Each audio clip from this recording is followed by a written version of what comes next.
New in-depth reporting by CBC News is uncovering how the federal government ignored early warning signs about the health risks from vaping.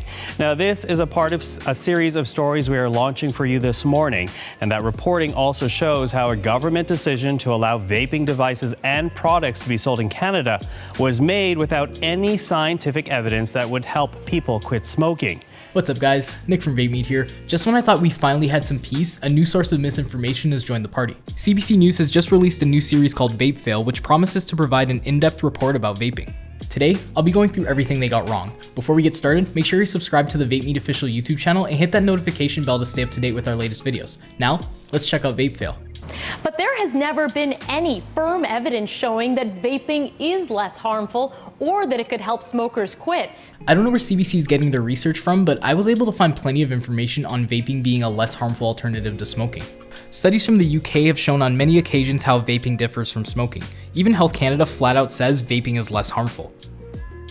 But it's sort of a hypocrisy between what we're doing with tobacco and which contains nicotine as the major psychoactive substance versus vaping, which again, guess what? The same psychoactive substance is the nicotine, and we're essentially hands off and minimal regulation. So we're just gonna skip past everything else and go straight to nicotine? Nicotine is a stimulant, like caffeine. On its own, nicotine is not carcinogenic, and although addictive, the real issue in cigarettes are the other ingredients. Cigarettes produce carcinogens from combustion and contain thousands of deadly chemicals including ammonia, lead, formaldehyde, and arsenic, among so many others. It also seems that they may not understand the most common method of using an e-cigarette. The intended use is for smokers to begin at a nicotine strength that is comparable to their intake with cigarettes and then gradually drop down to reduce their nicotine consumption. This is shown to be a successful method in quitting for many former smokers.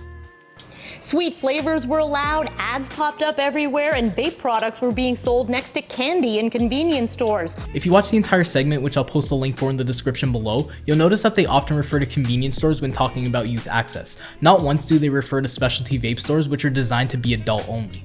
And really behind it was this belief that vaping would help Canadians quit smoking.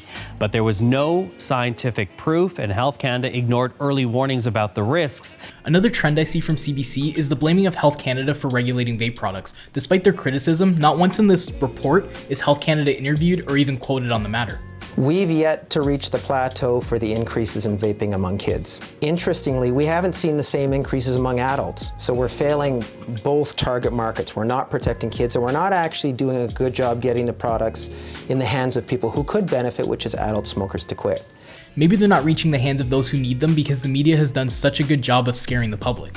I've talked to many people in person and online who are terrified of vaping now because of how it's portrayed by the media. This has even led vapers who gave up cigarettes back to smoking in fear. Is there a medical reason for this? Does vaping actually help smokers quit? That's a question that we still don't know the answer to. And that's important because that argument is often made that, well, if only smokers could use it, it'll help them to quit. What we have are a number of what we call observational studies. So these are studies where they're just looking for patterns among smokers who have started to use e-cigarettes.